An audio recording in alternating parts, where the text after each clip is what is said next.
Okay, take it away, Council President. Thank you. Good evening and welcome all to this meeting of the Providence City Council as a whole. Today is Monday, December 14th.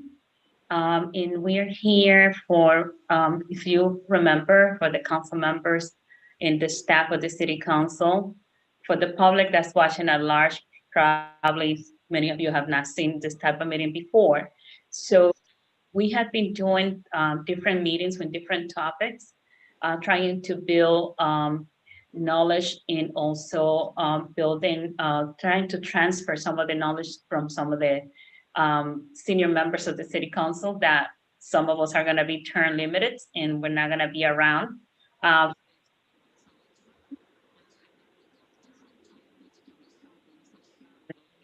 We can't hear you. Can't hear you. Let me try to get closer. Is that better? Yep, we can hear you now. Okay. All right, so I was saying that we've been having this training, trying to have a shared knowledge among the council members and the staff about different topics affecting the city of Providence.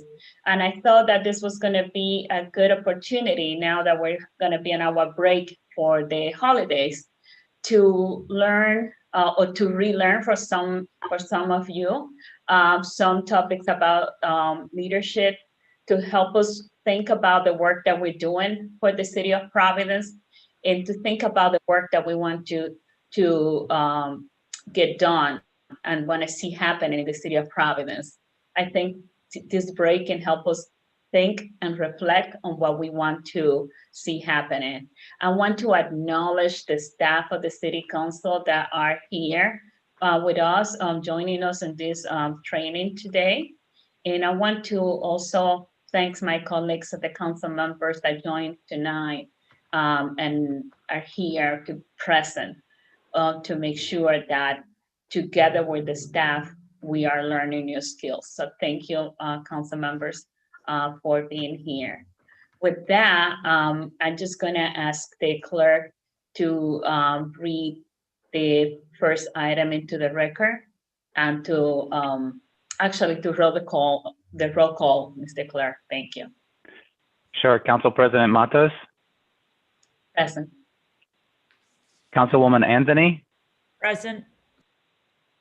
Councilman Correa. Present. Or sorry, Councilwoman Castillo is absent. Councilman Espinal. Present. Councilman Goncalves. Present. Councilwoman Harris. Present. Councilman Igliozzi is absent. Councilor Kerwin is absent. Councilwoman LaFortune. Present. Present. Councilor Miller is absent. Councilman Narducci is absent. Councilwoman Ryan. Present. Councilor Salvatore is absent. Councilman Taylor is absent. You have 8 present and 7 absent. You do have a quorum. Thank you. So next, I'm gonna ask the clerk to read the first item into the record.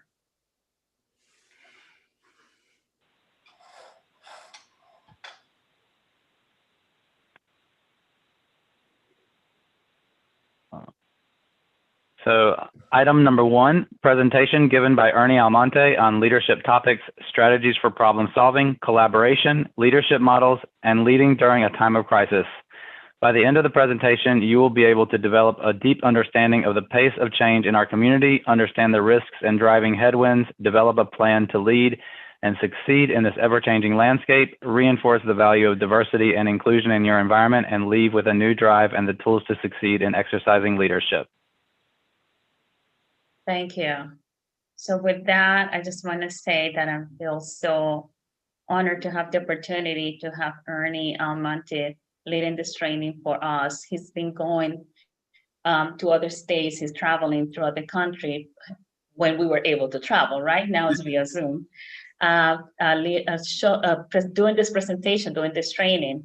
And it would be a shame that we would not take advantage of this great opportunity here in Providence. So with that, I just want to turn the meeting over to Ernie.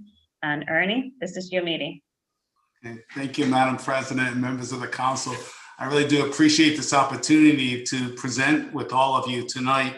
And what I want to talk to you about is leadership during a time of crisis. And there's many things that we learned when I was in government, and I was in government almost all of my career. Almost every week there was a crisis, so we had to be prepared for it, and never, things usually didn't go according to plan. But we're actually even at a great time during the month of December. For me personally, and hopefully all of you, this is usually when I spent time to do a reassessment of myself. I do it every single year in December. I actually sit down and I go through things like, how do I define success? So I know that what I'm trying to work towards, I know what success looks like, so I know that I achieved it. But that even applies to my work, whether we go to meetings, or whether you for a council meeting, or whether you're trying to do things in your community.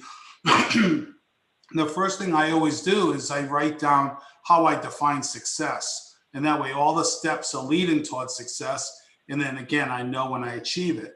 But during December, when I do this reflection, I do ask myself how I define success. And I also sit down and write out my goals. Have my goals changed from last year? Do I have new goals that I want to stretch to do this year? And then also, as I'm going through my goals, I just want to make sure that I think about gratitude for myself and the things that I accomplished. Because remember, we put things on the list to do, but when we accomplish them, sometimes take the time just to pat yourself on the back and express gratitude for yourself, because you need that for your mental health to show you achieved a lot during the year, and that's a good thing. And it gives you motivation to set new goals and to move forward as you go forward. Then I write down two things. I write down, what will I keep doing that's working well, and what will I stop doing that didn't work so well last year. And I always believe that writing things down really solidifies it for me instead of just a thought in my mind. So I write down what's going well and what I'll keep doing, and what I'm not doing well and I'm going to stop doing. And that's an important step. So I do that every December. So we're actually in that month where I would do it. And I encourage you to do a similar thing for yourself, whether it's this month or any other month. And there's a second piece that I always do is I always schedule in my appointment, my schedule every single day, an hour slot. And it's usually 7 to 8 o'clock every night. And I write in my appointment book, it's every single day for eternity. And what I write in there is that hour is for reading and learning. And it's in there all the time. And if you asked me for an appointment to meet with me at 7 to 8, I would still meet with you. I wouldn't eliminate that appointment. I would just move it to another hour during the day, because every day we should always try to improve our skill set. And I make an appointment for that every single day. And that's part of leadership, is controlling your own time and controlling how you improve your skills all the time.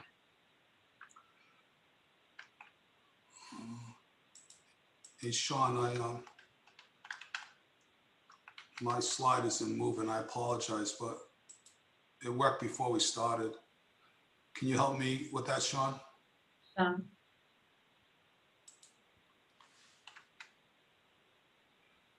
I can keep going because I don't. Give me 1 second. Give me 1 second. There might just be something in front of it. Okay, are you able to move it now? I No, can't. I'm gonna reshare. I'm gonna give you the remote control. Sorry. I apologize, everyone. Try it now. There we go.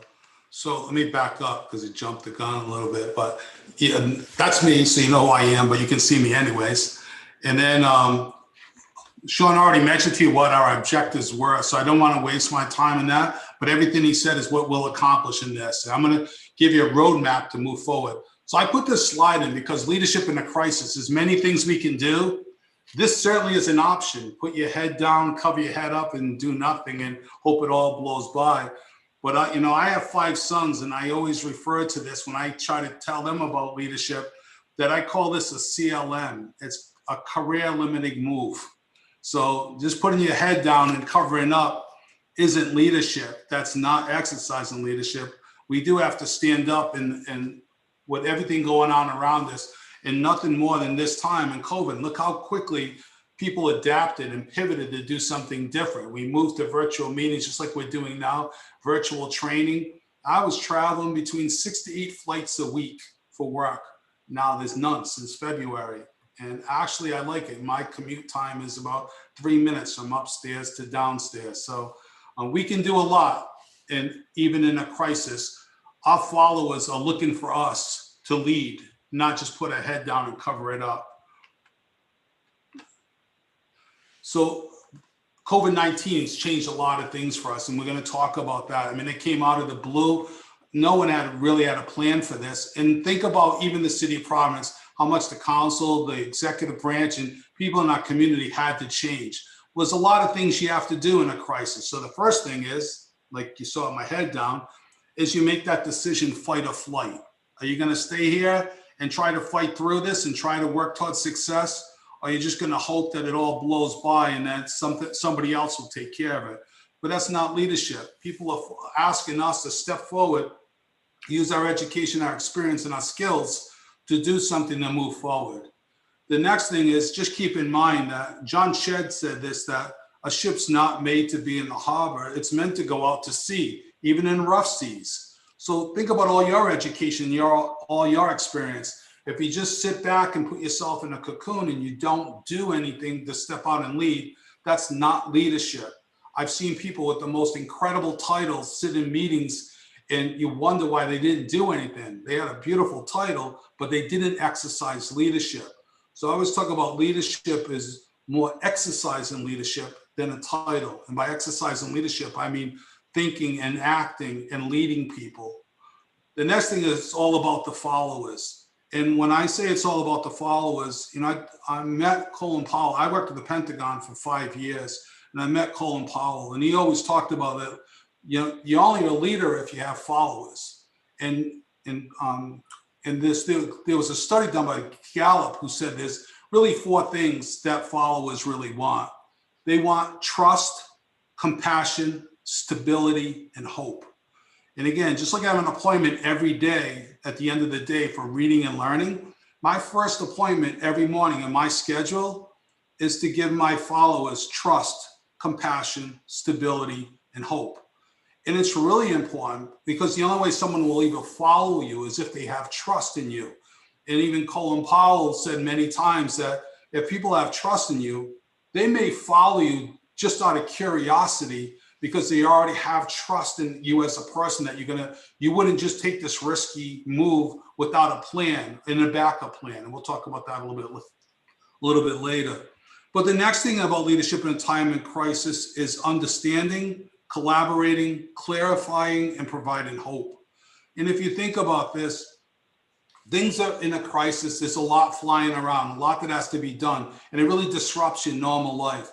It's taking a step back and really understanding what the situation is, clarifying the situation for people, and providing hope so they know what to do to move forward. And one of the best ways to do that is, you know, each of us have our own unique skill sets, but collectively we make an amazing team. It's collaborating with your team in order to achieve success, understanding everyone's strengths and weaknesses, and collaborating with everyone to achieve these goals. But one of the most important things is providing hope.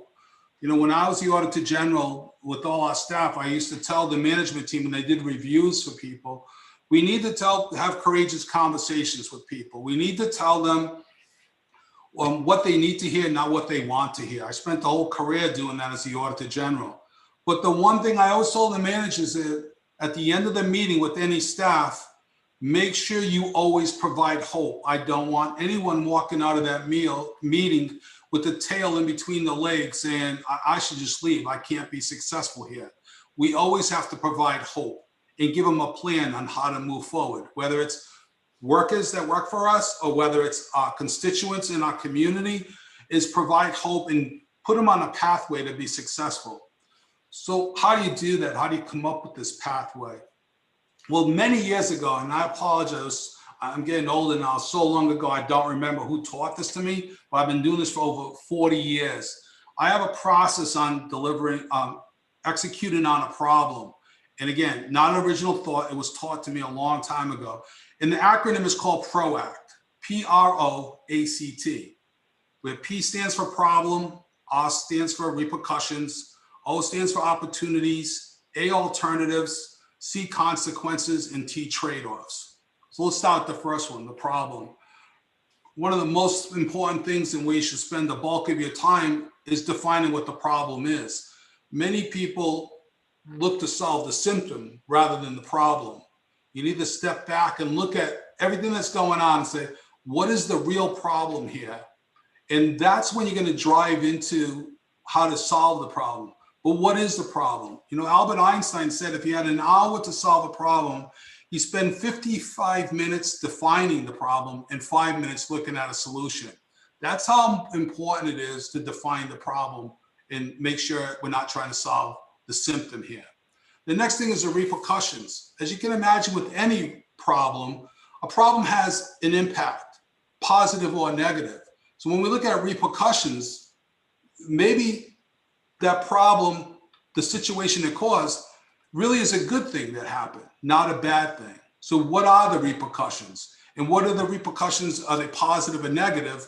And weigh the difference between the two, whether we really have to do any more steps. Maybe this problem, a system breaking down or a process breaking down, was actually a good thing because it made us focus on trying to solve it in a better way or using technology from today. The next thing is whenever I have a problem and I look at the repercussions, the next step is look at what are the opportunities and make a list of them, what the opportunities are. And remember, it's not just you. If you think about the one before, the step before, I said collaborate. You surround yourself with a diverse group of people with different skill sets, and you'll come up with more opportunities rather than opportunities just from the same group of people that all come from the same demographic, brought up the same way. We're all going to come up with the same solution. But by diversifying the group that give you opportunities, that's how you're going to come up with multiple opportunities. Now, each opportunity, we have to take each one and look at them and say, what are the alternatives to doing these?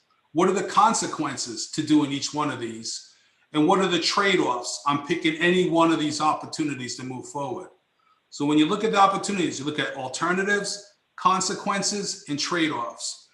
And then I always tell everyone that acronym, PROACT, if you look at the last three letters, it spells act.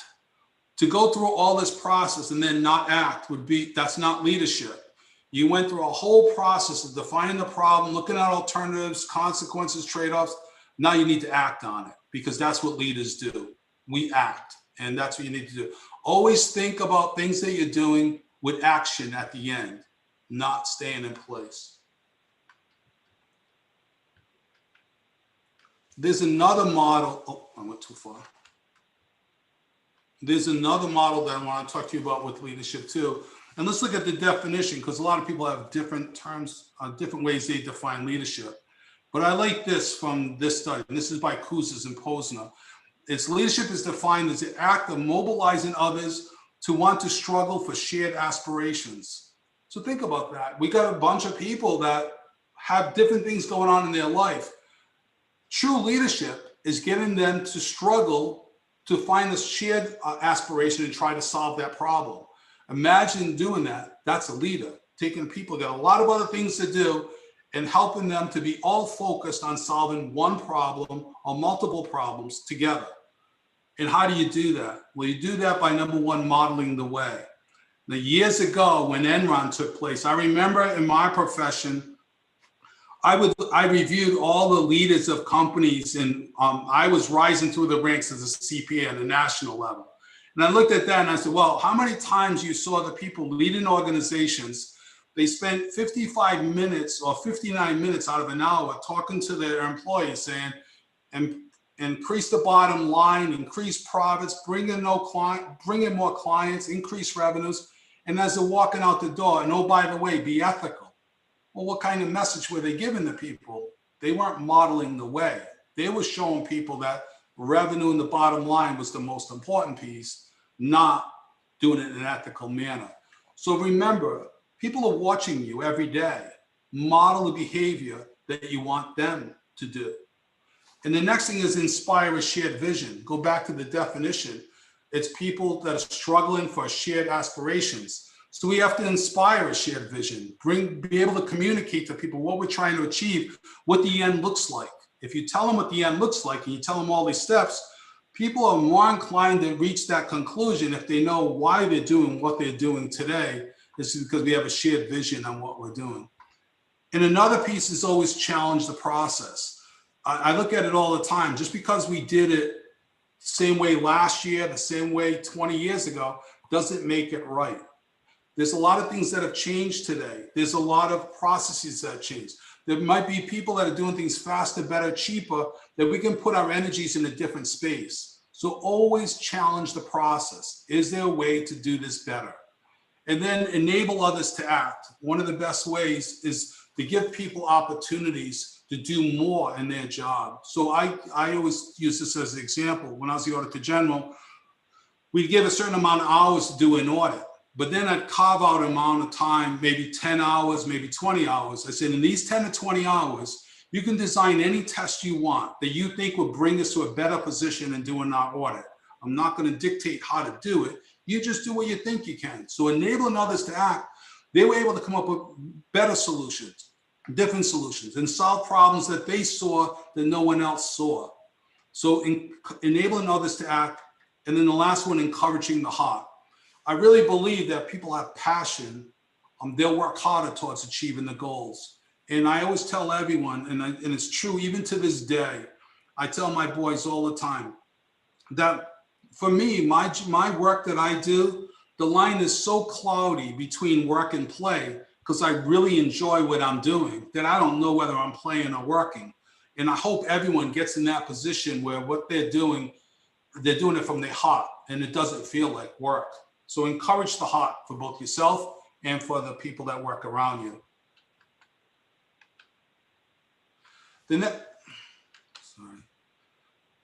I'm so patient that I press the button twice to do this, to move the slides instead of just once, because I have no patience, I guess.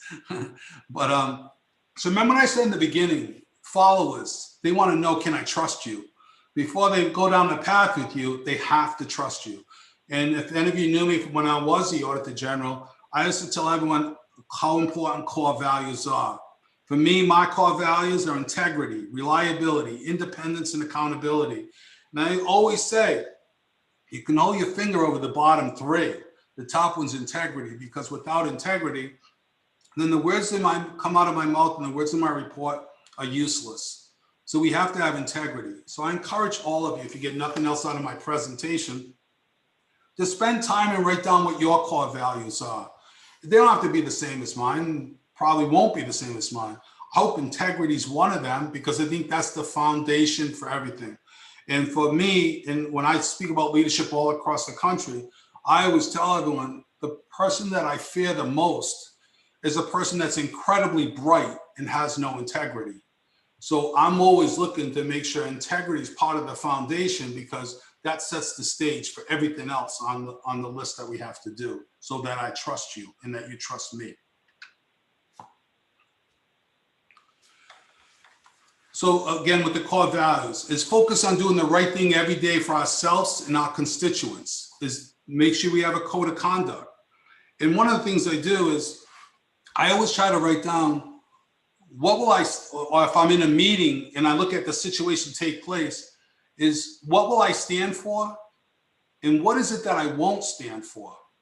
And if I know that before I go into the meeting and I know that before I go into any situation, it helps me. I don't have to make decisions on the fly. I already know what I stand for and I already know what I won't stand for.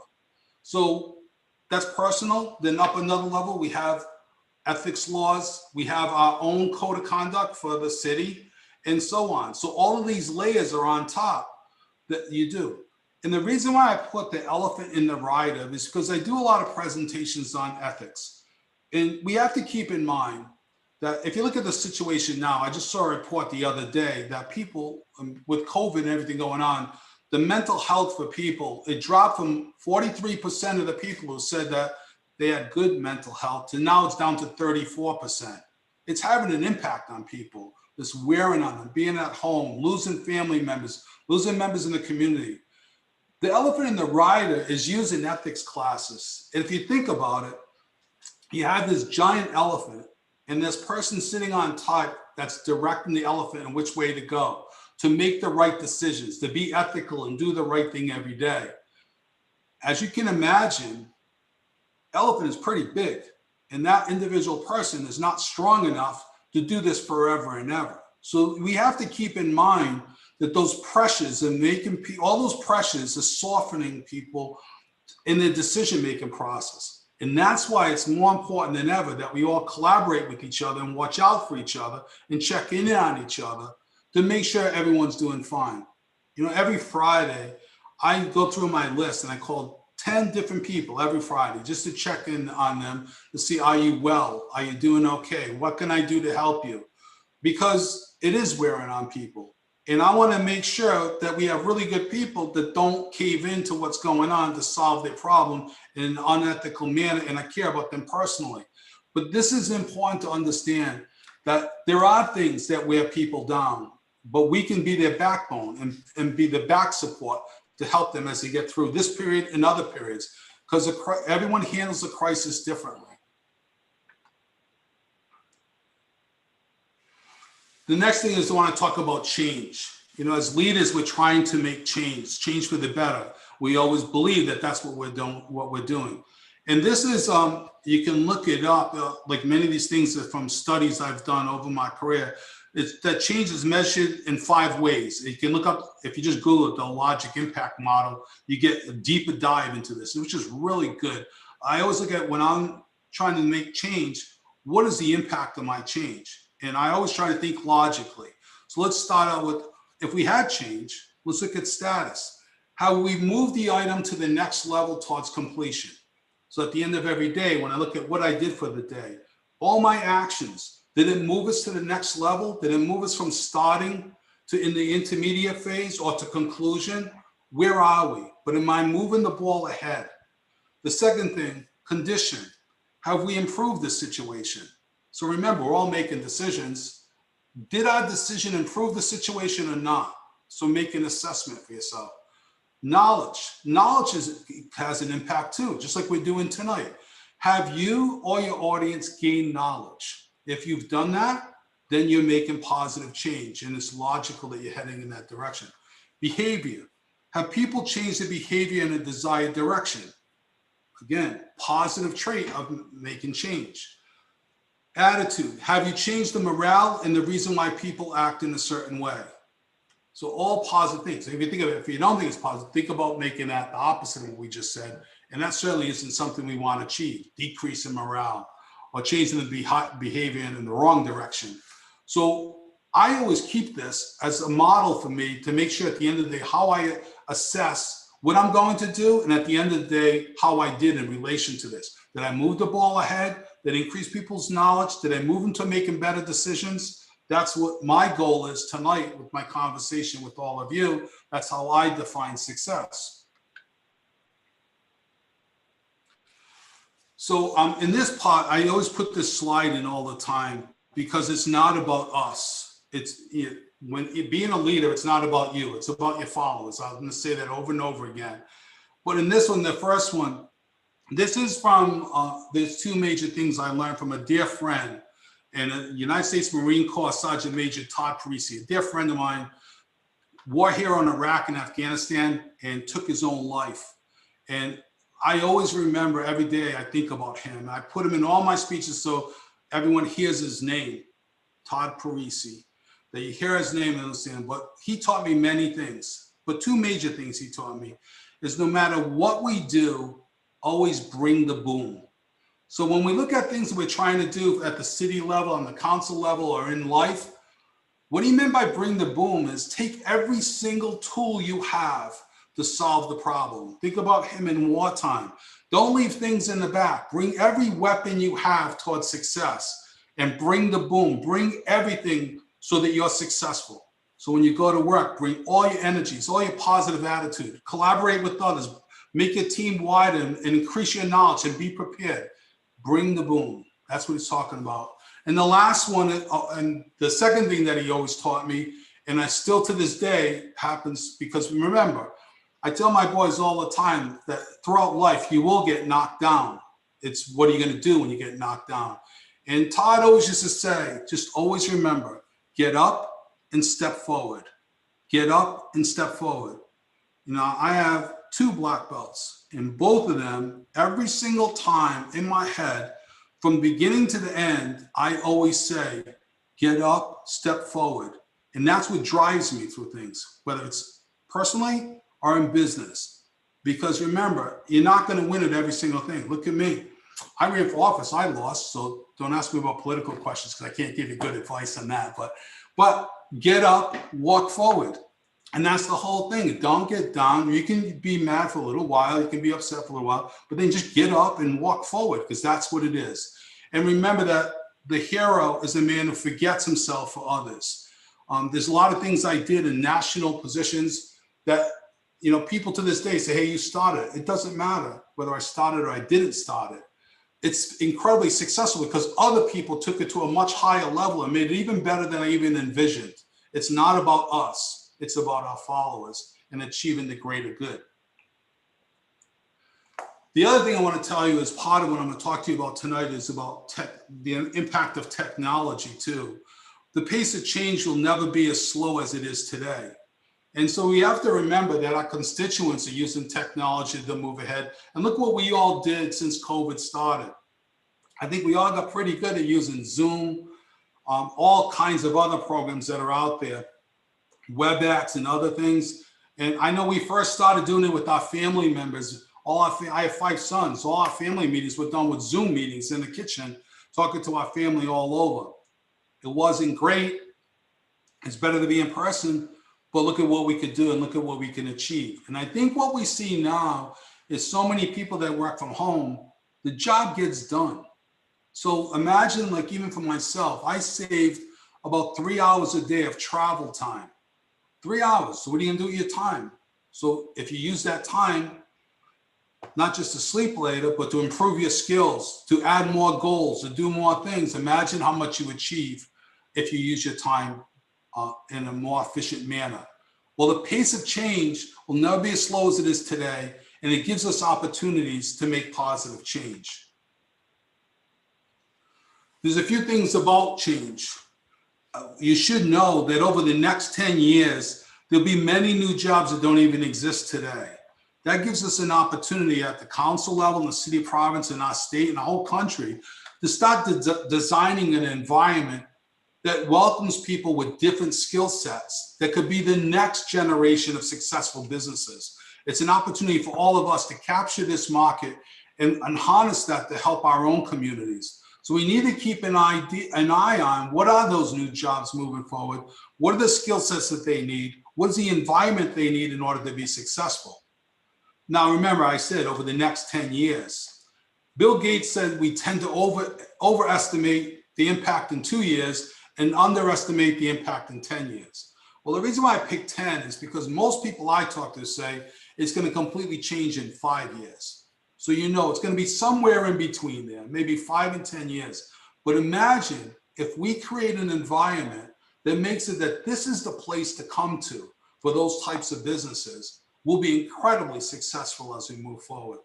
And again, how fast change is taking place with technology. If you look at it right now, what you could do with one human brain in 18 months, IT will be able to do the work of 2 human brains. And in 36 months, 4 human brains. And it will continue to increase every 18 months like that. So it's coming much faster than we ever could believe, much faster than our brains can even comprehend. I'm going to read this because it's really important. The 4th Industrial Revolution and what it means. And this is by Professor Klaus Schwab. The guy's a genius. And he says, we stand on the brink of a technological revolution that will fundamentally alter the way we live, work, and relate to one another. In its scale, scope, and complexity, the transformation will be unlike anything humankind has experienced before. So imagine that. I'm going to leave the slide up for a second as I talk about it. Imagine that. It's going to change so much and so fast. we have an opportunity, all of us, if we start thinking long-term and how we can change things, we can make this a better environment for ourselves, our children, and our grandchildren, that they'll be ready for this to take place. They'll have the skill sets to move forward. And I want you to know that even in my profession, in the finance profession, over 50%, think about this, over 50% of what we do today can already be done with technology that exists today, not future technology. Over 50% of what we do today can be done with technology that already exists today. And imagine if we implemented that and freed up our time to perform other services for our constituents. That would be amazing what we could do with the same amount of money, the same amount of time, but do more for our community. Technology is really going to change things. The same way it changed the Fortune 500. Since 2000, over 50% of the companies don't exist anymore or got merged into something else. And why? It's all because of digital transformation. And it doesn't just happen in the business world. It's going to happen in the government world too. And we should be not only know what's coming, but learn about it and get ourselves ready for it.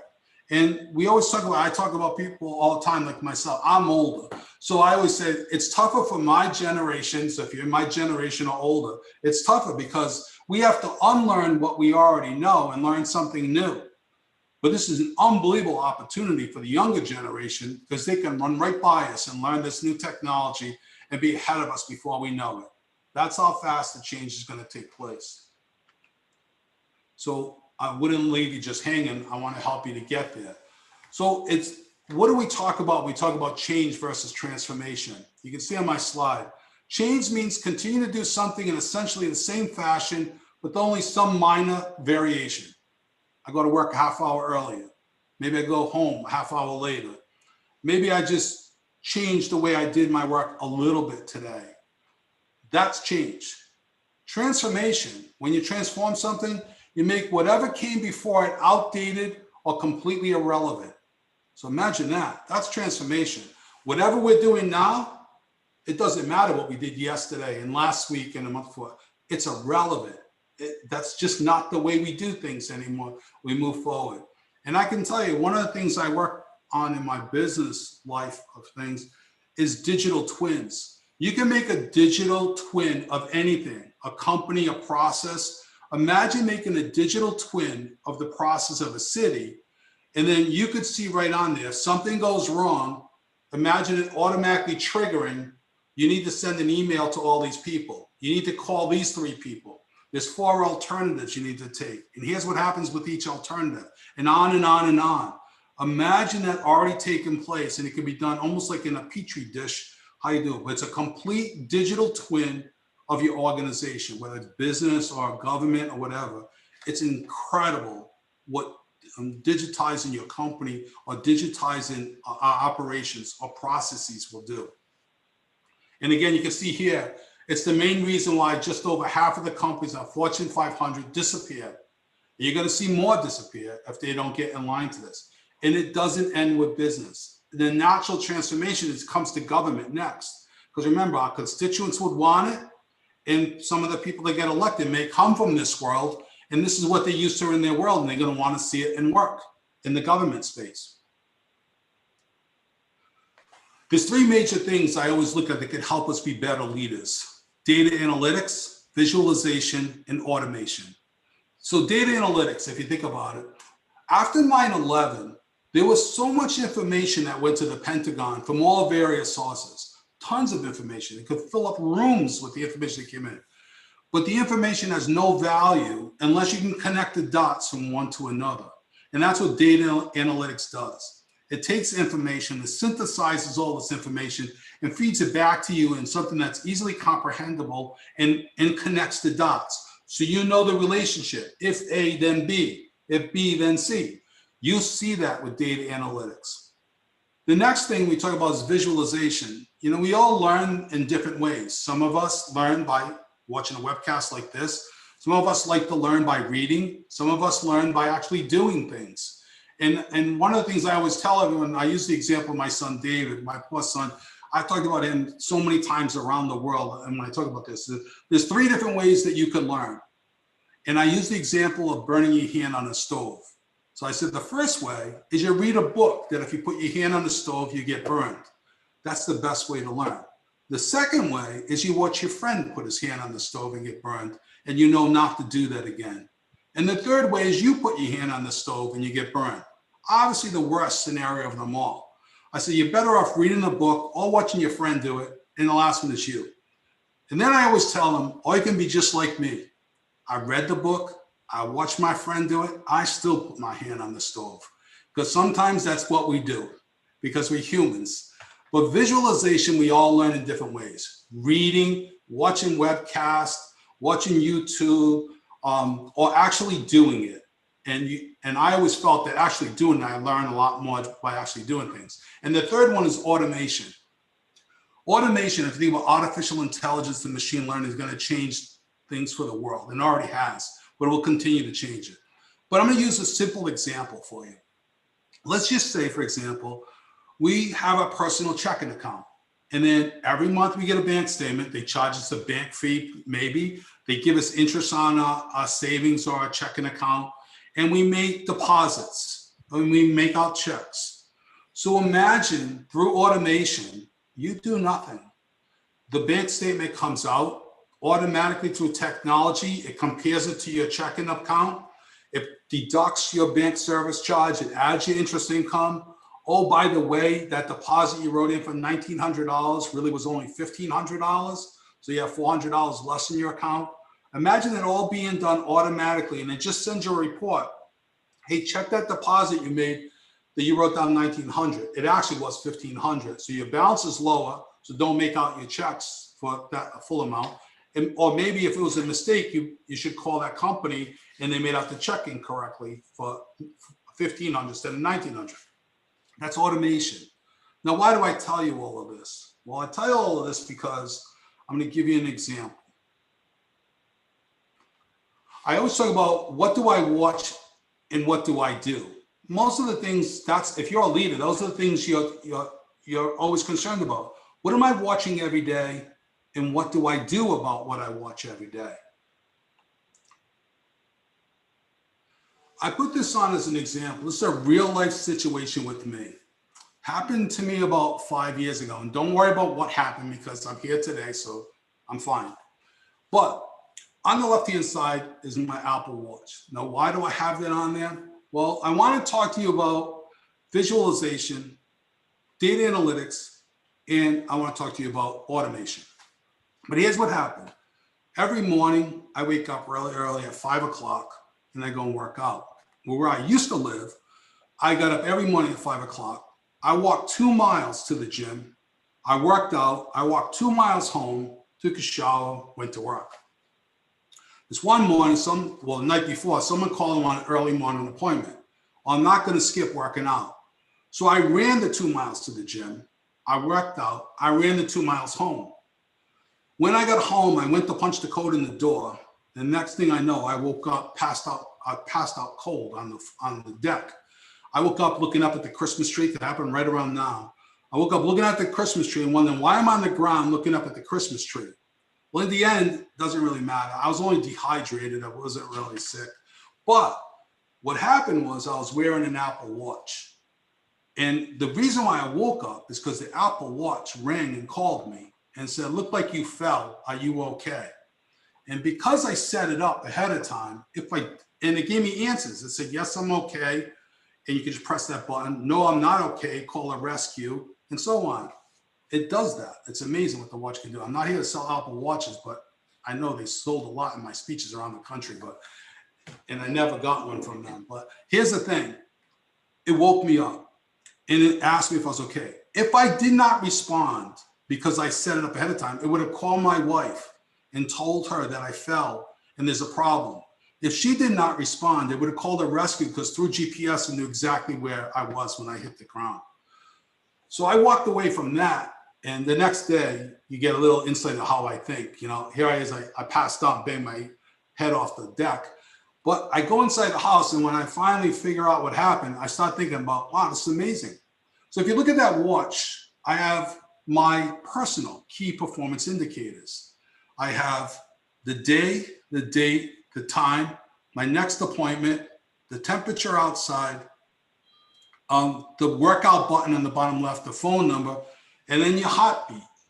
Now, if you pass out once, you generally put heartbeat on as a fact you should watch all the time. So that's why it's on my watch, only because it must have dropped pretty low that day when I passed out. So I like to know what it is before I pass out.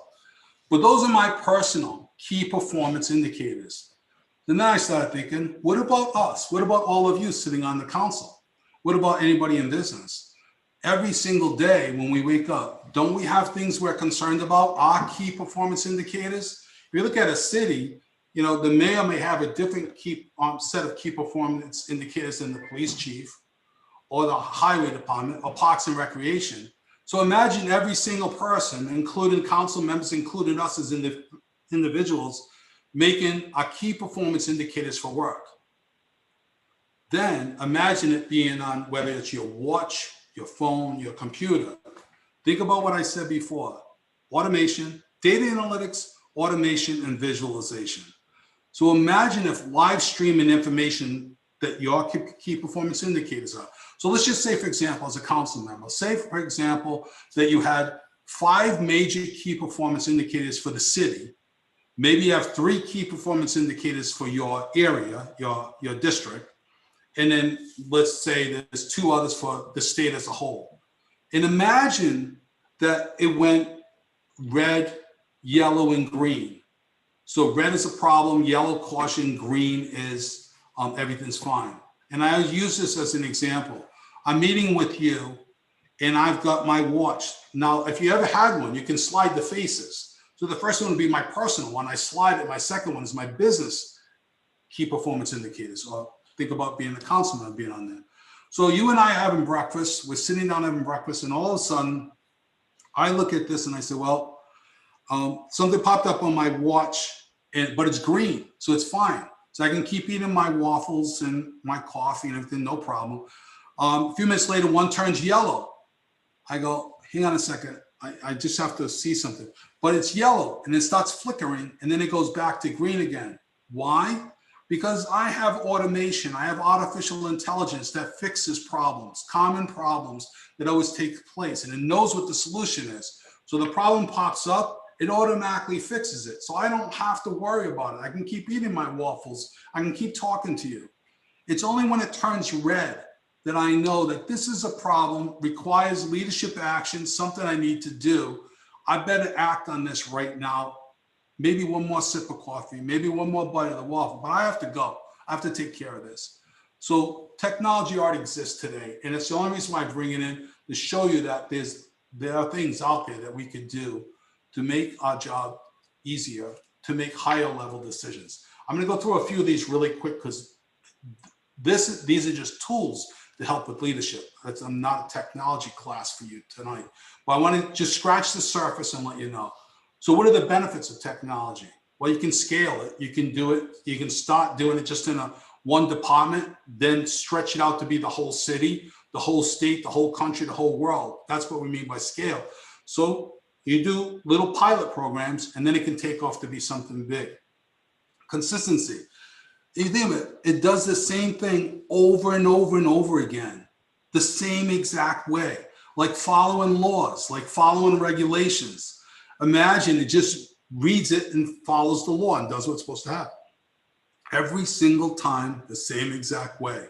Not tired, not because you're sleepy. It just does it. It's a force multiplier. And what do we mean by that? It's the term used many times in the military. It can do the work of many people. So instead of just one person doing it, one computer can do the work of multiple people and save time. The next one's scheduling. You can schedule things to be done anytime during the day. You can schedule it to be done while we're sleeping. The next one, it limits low cognitive tasks.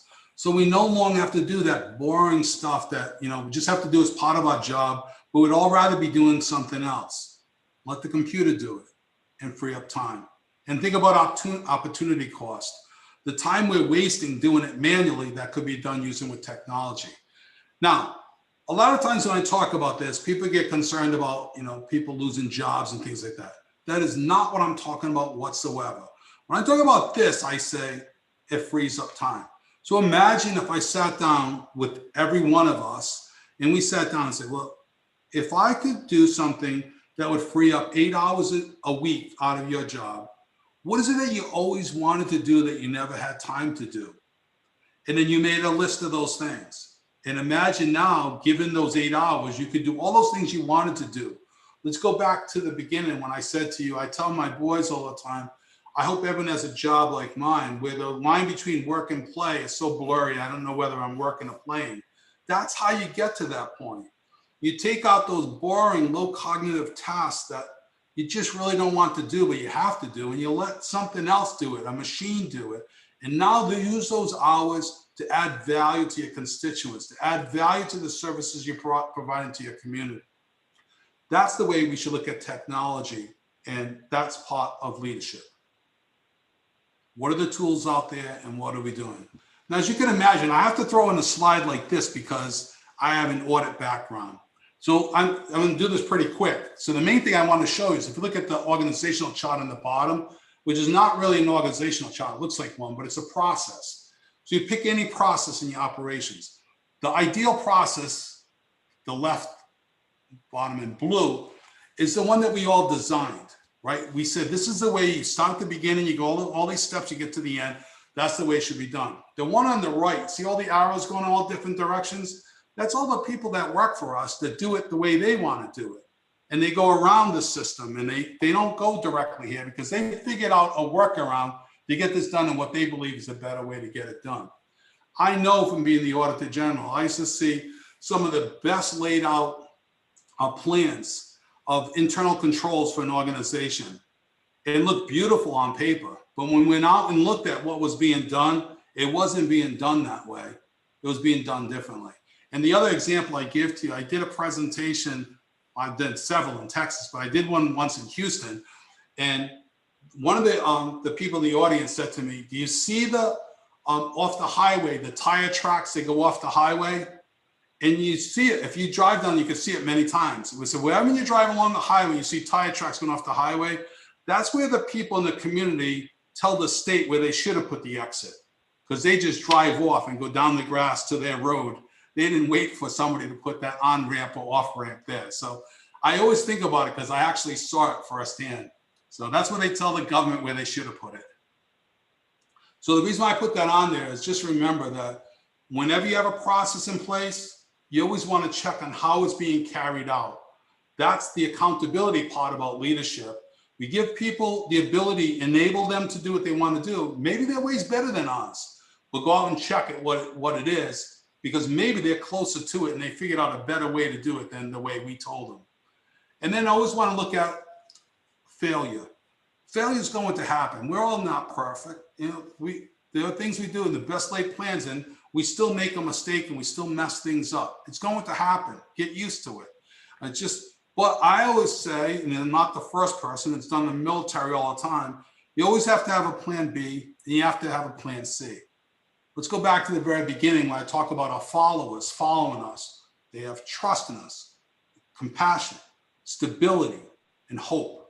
So if I have a plan B, when everything goes wrong and goes sideways, and their followers say that, hey, I have another plan. You can count on me. I'm stable. I've figured out other things that could happen, that could go wrong, and have another plan to move forward.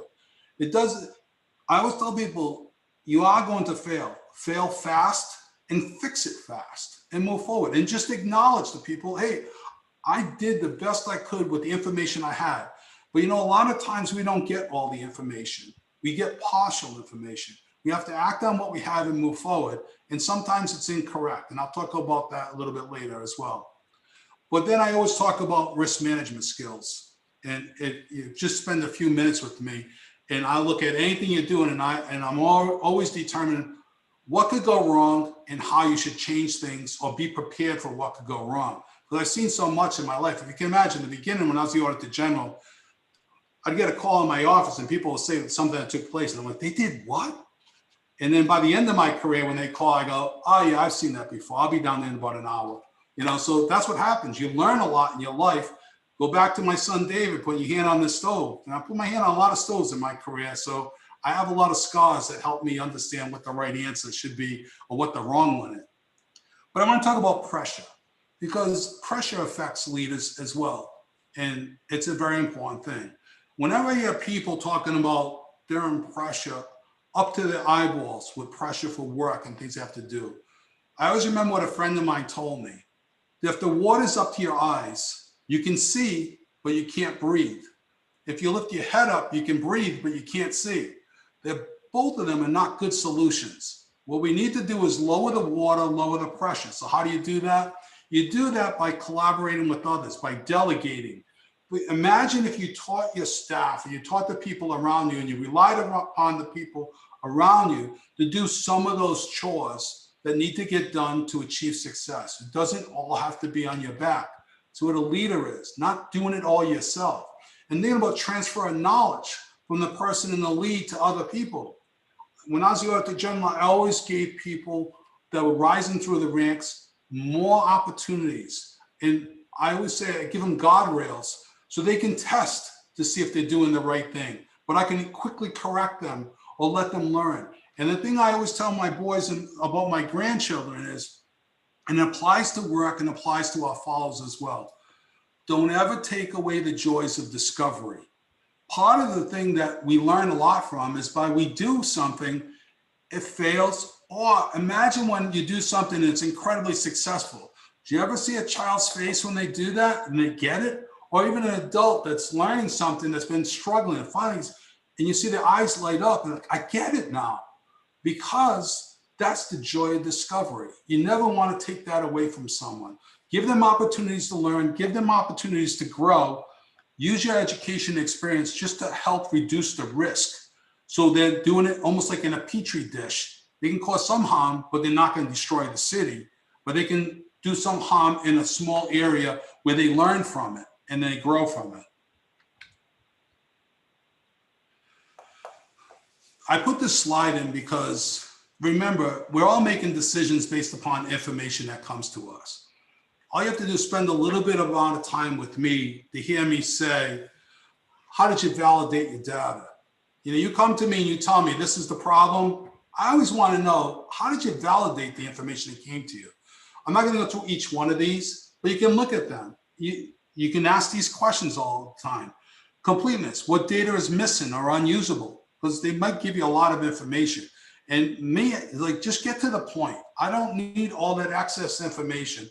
I just want to know the 3 critical factors that I need to address in order to solve the problem.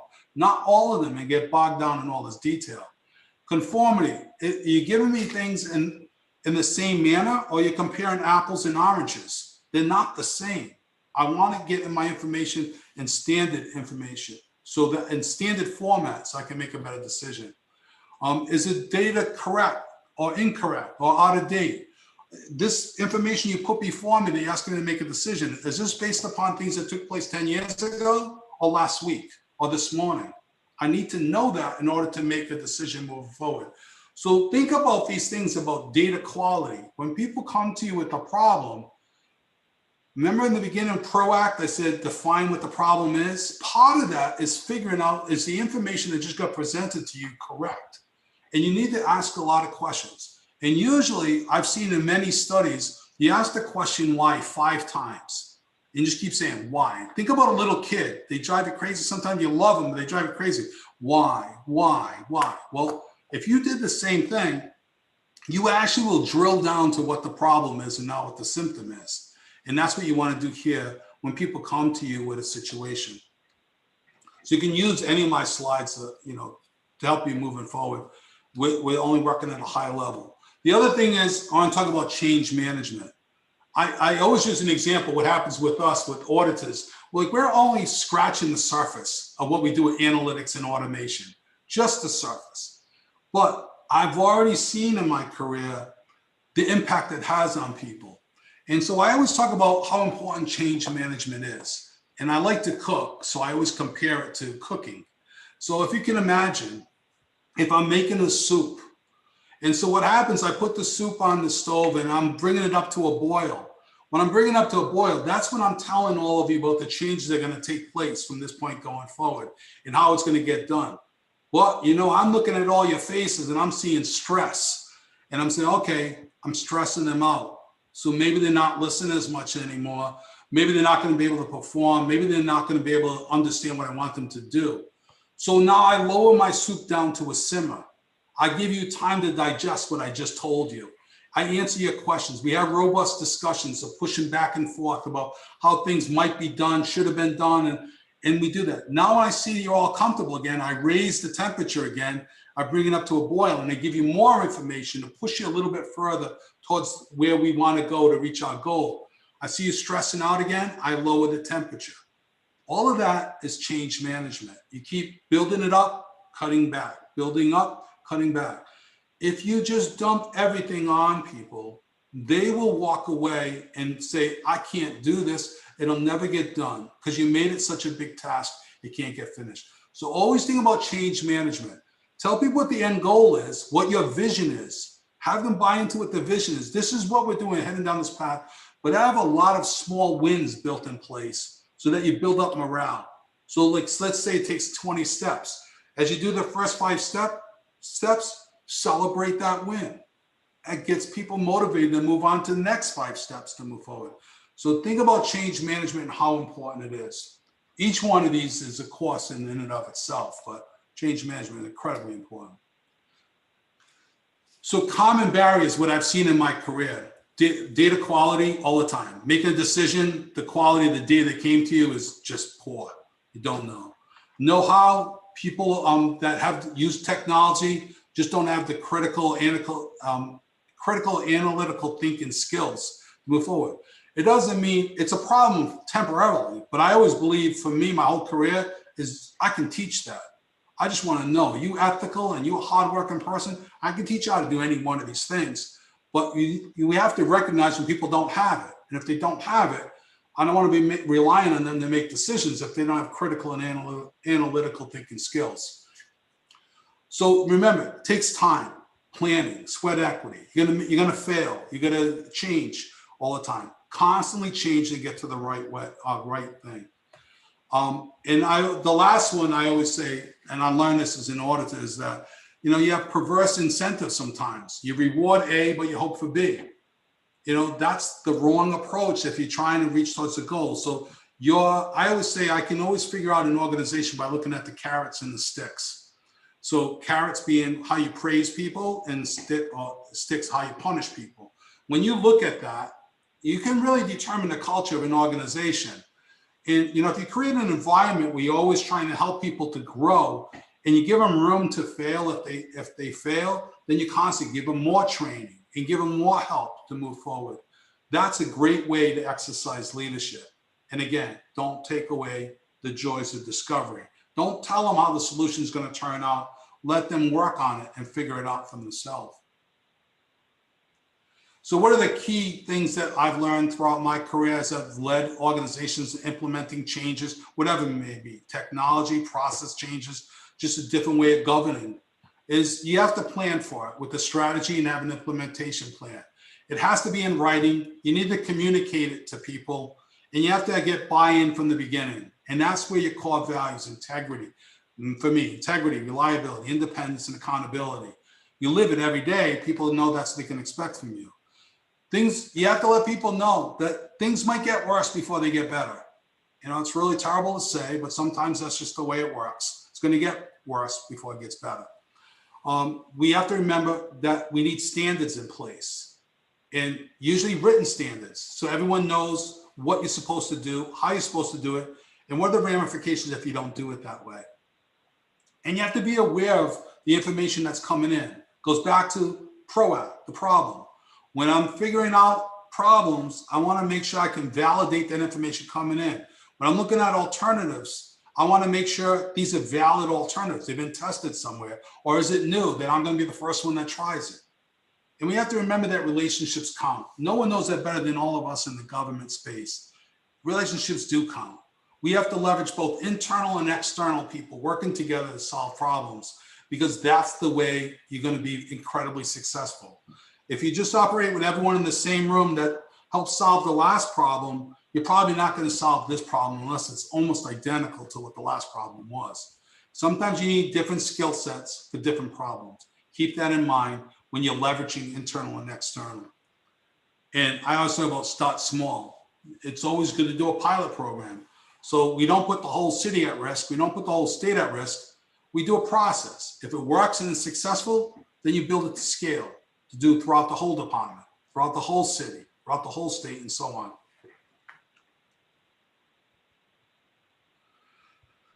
I always say we're all, no matter what profession we're in, but certainly for all of us in the government space, we're in a lifelong learning profession. Things are changing all the time. We always have to improve our skills. I mentioned before, I always put on my schedule, my personal schedule, 7 to 8 o'clock every night to learn and to read. I read on average about a book a week. I'm always trying to improve my skills. I encourage you to do that. Try to block out an appointment for yourself to build your skills, whatever you want to build, so that you can move forward and get better at what you do. And it's a great way to do it. So whether it's webcasts, blogs, I mean, today you can learn almost anything you want. I watched my son change brakes on the car with his phone, with YouTube, and he hits the pause button, does the next step, hits the pause button, do it. Who would know you could do things like that? You can learn almost anything you want today, right from your home. So what you want to do is learn, and you want to put into practice as soon as possible, because that's when you start to learn that what you just read, you misinterpreted, and it caused a problem, you need to fix it, or you need to call someone to try to help you. But develop checklists, toolkits, and they'll all help you. Not only help you, but help the people that are following you that want to carry out what you ask them to do. So always remember, most problems when you're trying to solve them require people, process, and technology. Hiring the right people, make sure they're trained, make sure they have strong core values. What is the process from beginning to end and how you get there, and where could you use technology in order to save time and to do it more efficiently? And I always talk about, we need to have a clear purpose for our agency, our city, what we're trying to achieve. You need to communicate clearly what our goals are. Then you need to motivate people in order to inspire loyalty in them to achieve your goal. So it all is in place. I come up with this plan by working with all of you. We work out all the bugs, then we roll out the plan, we communicate it to everybody, what we're trying to achieve. We have a plan B, we have a plan C in case something goes wrong, and we let them know there is a backup plan if this doesn't work, or this is high risk and probably will fail, but we don't know unless we try. It could work for us. Be upfront with everyone, but have a plan to back it up. And you'll see, people begin to trust you more and more and say, like Colin Powell said, I'm going to follow him just out of curiosity because he might be right. The next thing I want to talk about diversity and inclusion. It's one of the things to talk about all the time as I travel around the country. Is incredibly important to me and incredibly important to be successful. And I give an example all the time. I'm lucky it happened early on in my career. I get on the board at Bryant University. I'm on their board of trustees. They used to send out the program out every week, the agenda and what the problems were. I'd read it and oh my God, I can't wait to go to this meeting. I have the perfect solution to the problem. And so you go to the meeting and they don't start with me. They start with the person to my right. And that person comes up with the solution and I'm like, wow, that's so much better than mine. Then the next person speaks and I'm like, wow, even that one's better than mine. And then it gets all the way around and comes to this side. A person that comes from a different demographic, different education, and lets us all know that we are in fact solving the symptom rather than the problem. And they come at it from a whole different angle. And I sat there and I went, oh my God, we could have solved the wrong thing here if that person wasn't in the room with us. And so luckily it happened early on in my life that I realized you can't have everyone looking like us, acting like us, from the same background as us, because we're all going to come up with the same solution to the problem. We need a diverse group of people to challenge us and make us think about other ways of solving the problem. The other thing I want to talk about is the reason why I sit on a national committee for diversity and inclusion. And it's really important when we talk about this. I talk about, I was the chairman of all the CPAs in America, 600,000 members. I was the chairman of the board. One of the first speeches I gave was to NABA, the National Association of Black Accountants.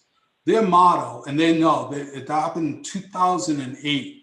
Ever since that day, they know I use their motto all the time. I always give them credit. But their motto is lift as you climb. What an amazing motto that is. I mean, you think about it. As we're rising through the ranks, if we reach down and grab other people and pull them up with us, we'll all rise together. Lift as you climb. National Association of Black Accountants. It was an amazing motto. I give them credit for coming up with that, but it's changed my life because I do it all the time. And that's what we need to do. And when we talk about inclusion, it's not just a numbers game, bringing in people from different backgrounds. It really is, think about it like a plant. If I brought a plant into my house and I didn't water it and I didn't fertilize it, it will die. I need to water it. I need to fertilize it. I need to include them in decision making. I need to get them into the better jobs that say we have a project, put them on the team for that better project because they're going to learn from it. Even if they fail, they'll learn from it. And that's what we need to do, create this culture where we're helping people to rise up. There's a book that I read. It's that really talks about improving your skills. And what happens is, like we do throughout our whole life, we improve our skills, and then it's helping the other person to be greater than yourself. And so I take my skills, I pick someone, and I encourage you to do this. If you do this tomorrow or the next day, find someone that works with you or around you that you say, sit down with them and say, I'm going to help you to be greater than myself. Not a little bit less than me, so I still have control over you. Not the same as me, so we're both equal. But I'm going to help you to be greater than myself. Imagine if we all did that with our coworkers, our community. We'd all be better because of that, because we helped everyone to grow better than ourselves and increase the knowledge and experiences by sharing it with others. The same way that's being done with the council president asking us to do this presentation tonight. She said in the beginning, taking our knowledge and transferring it to others. That's what diversity and inclusion is really all about.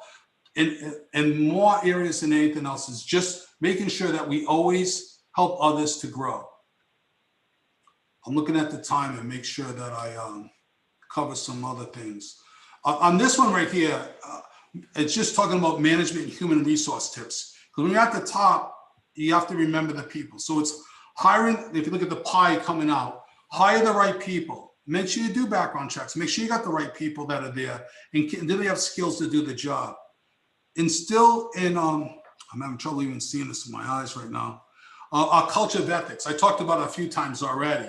Having core values and having this culture of ethics about doing the right thing. The tone from the top, I talked about Enron and how years ago, that's what the people used to do. Just talk 59 minutes on raising revenue and 1 minute, oh, by the way, do things ethical. Everyone's watching you as leaders of our community, watching your actions, what the employees are watching you, citizens are watching you. The tone from the top is so important to show them how much you care, that you're doing the right thing, and you're visionary, and that you're educating yourself, and you're looking for other solutions to solve problems. I always talk, it's twice, continuous ethical training, instill responsibility and accountability. And so I told you about every December, what I do, I sit down and do an assessment of myself. Everyone should assess themselves. What am I doing that I should continue to do? What should I stop doing? Where do I need training? Let me go out and get that training to move forward.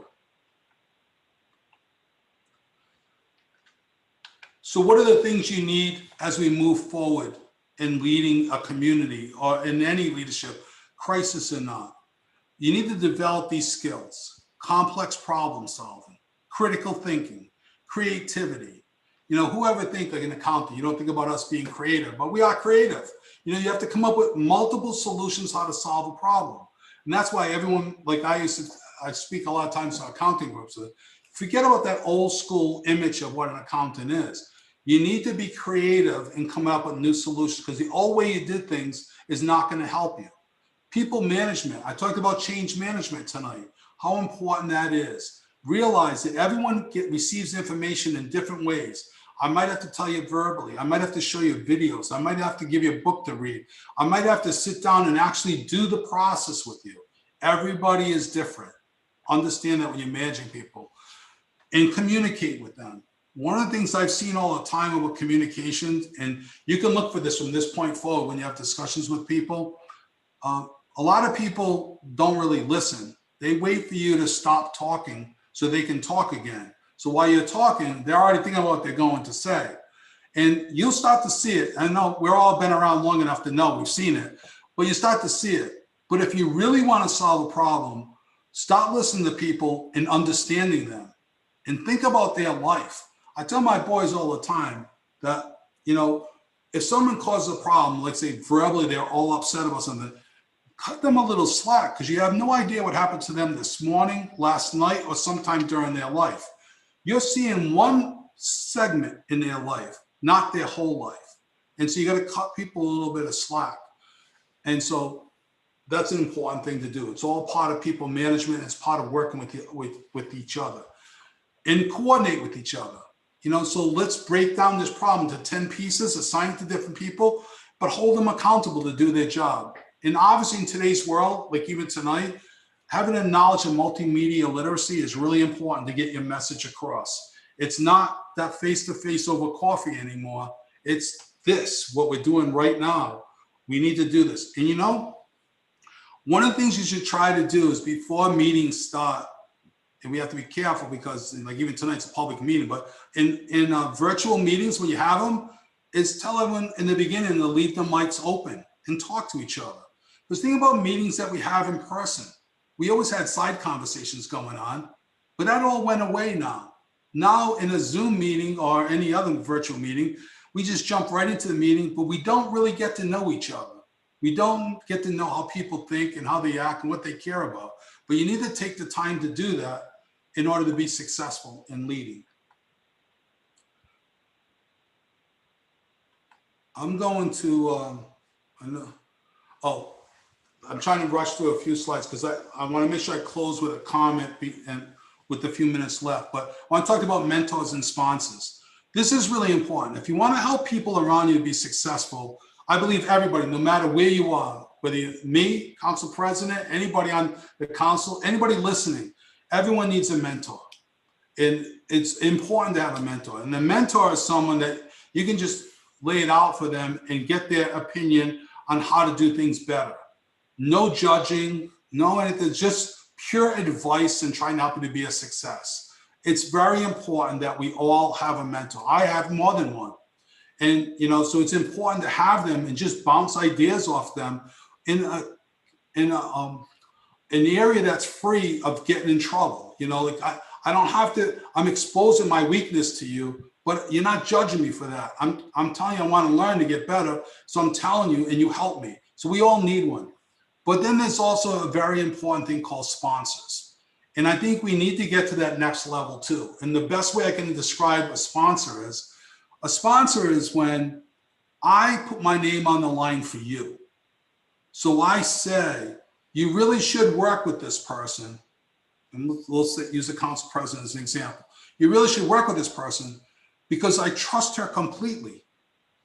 I trust her completely. I'm telling you, the only time you're going to call me is when you thank me because I told you should trust and you did.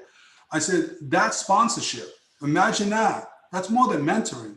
I'm putting my name on the line. I'm putting my career on the line when I say something like that. We all need to do that more for people. And if we did that more for people, we can help them to grow by putting our name on the line for them.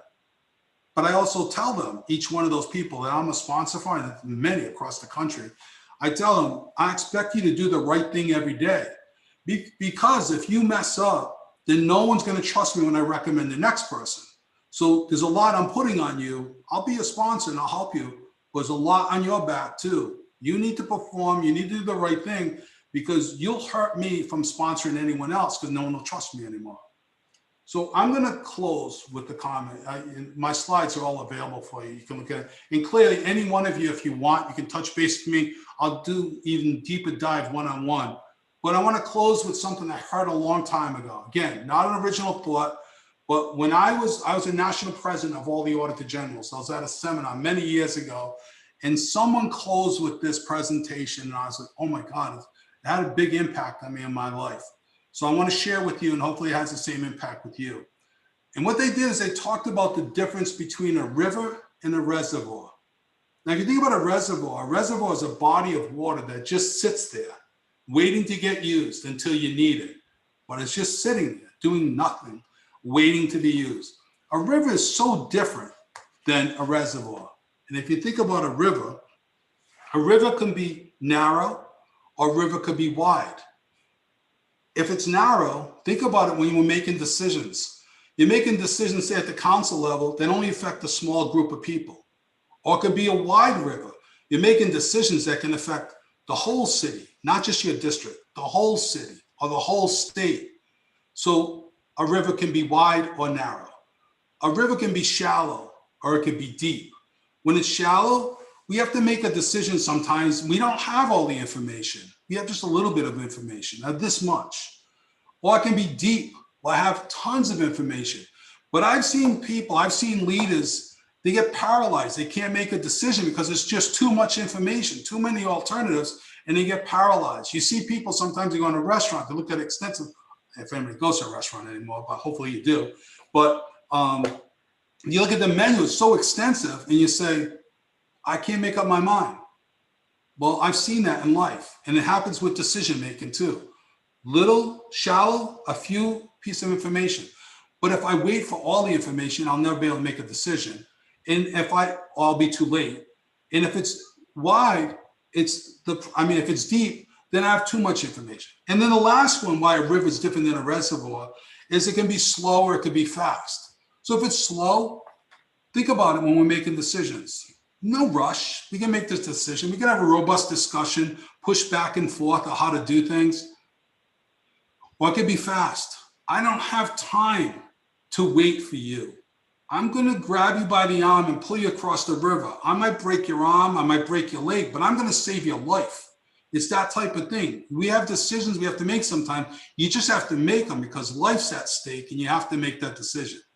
But the major difference between a river and a reservoir is that a river changes the landscape. If you think about it, over time as a river is going along, it can hit a tree and it can divert in another direction. It can hit a rock and bore a hole right through a rock. So think about the decisions you make from this point forward, that your decisions actually can change the landscape for the city, your community, your state. And if you think about it that way, that is leadership. I'm changing the landscape. So I hope you all look out on the horizon and find ways you can change the landscape for the city and the state and work together collaboratively. And that's my presentation to all of you tonight on leadership. And I hope you enjoyed it, and I'm willing to spend time with you or answer any questions anyone may have. I know we only have like a minute left, but I always use all my time. So Council President, thank you for this opportunity. Thank you so much, Ernie. This was so good. Before I comment, I just want to know if any council members or any staff would like to make any comment. All right. So if the staff that are you can raise your hands, the ones that are in the attendees. I just want to say thank you so much for this training, Ernie. And I'm so, as you were speaking, and my mind is already going into specific areas that I want to explore and to work a little bit deeply with some of our staff.